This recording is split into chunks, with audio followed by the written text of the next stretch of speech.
Share of GDP fell, because that's the most important variable, and also government deficits fell as a share of GDP. Now, when I put this slide up, if I'm on, oftentimes I'm doing debates on panels and conferences, and I say to my left-wing friends, okay, can you please put up on the screen examples of countries that got successful results by raising taxes? And they start looking at their fingernails, they look up at the ceiling, you hear the crickets beginning to chirp. They don't have good examples.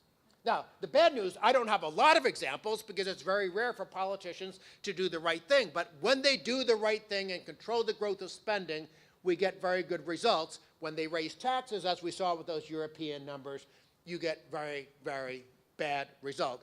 Speck mentioned, I actually have, oh man, I was talking so fast, I grew up in New York, I was talking really fast thinking that I had less time than I had, but Speck mentioned my website, the danieljmitchell.wordpress.com. That's where I put my daily columns. They're then reprinted in Town Hall and Foundation for Economic Education and things like that. But since I have a minute, let me just augment what I said with some slides that I actually took out, thinking that I wouldn't have enough time.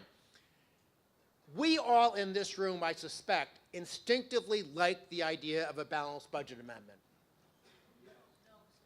Okay. You're probably more clever than I give you credit for, because even though most people on the right like the idea of a balanced budget amendment, what I always say to them, having studied these issues for several decades, California has a balanced budget rule, Illinois has a balanced budget rule, New Jersey has a balanced budget rule. Do those rules stop those states from overspending and overtaxing? No. And then I say to my friends, well, in Europe, they have something called the Maastricht rules. I just gave, by the way, 11 speeches in 10 different countries on my recent swing through Europe. And it was the theme of most of these speeches were the future of Europe. And in Europe, they have these things called the Maastricht rules that say you can't have a deficit more than 3% of GDP, and you can't have government debt more than 60% of GDP. Do countries abide by those? No. Has it stopped overspending and overtaxing in Greece and Italy and France? No. The problem with balanced budget rules is even though they're usually well-intentioned, that you can't control the business cycle. And so when you have a recession and your revenues are actually dropping, that's exactly the time when politicians are just going to refuse to control spending. On the other hand, if your economy is growing and revenues are coming in 6, 7, 8, 9% a year, guess what politicians do?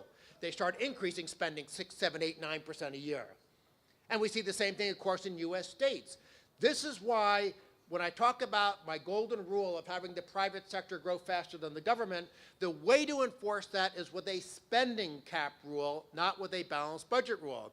Switzerland has this.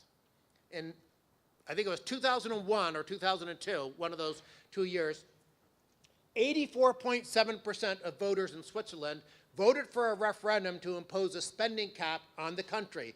And ever since then, while the rest of Europe's going to hell in a handbasket in terms of fiscal policy with more spending and more debt, the burden of government spending is actually on a downward trajectory in Switzerland, and their government debt has fallen by about 30 to 40 percentage points of GDP.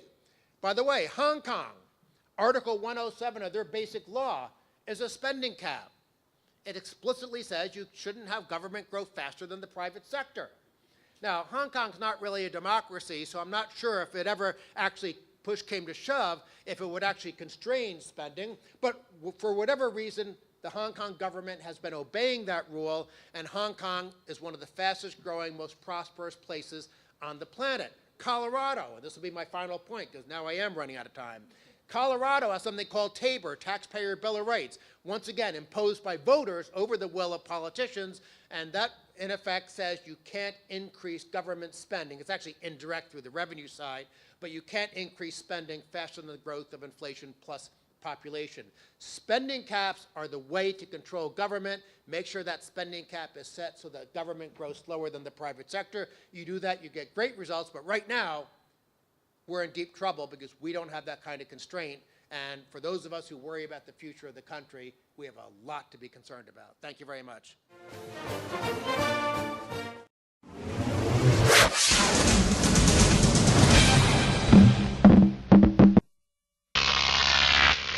Croc TV.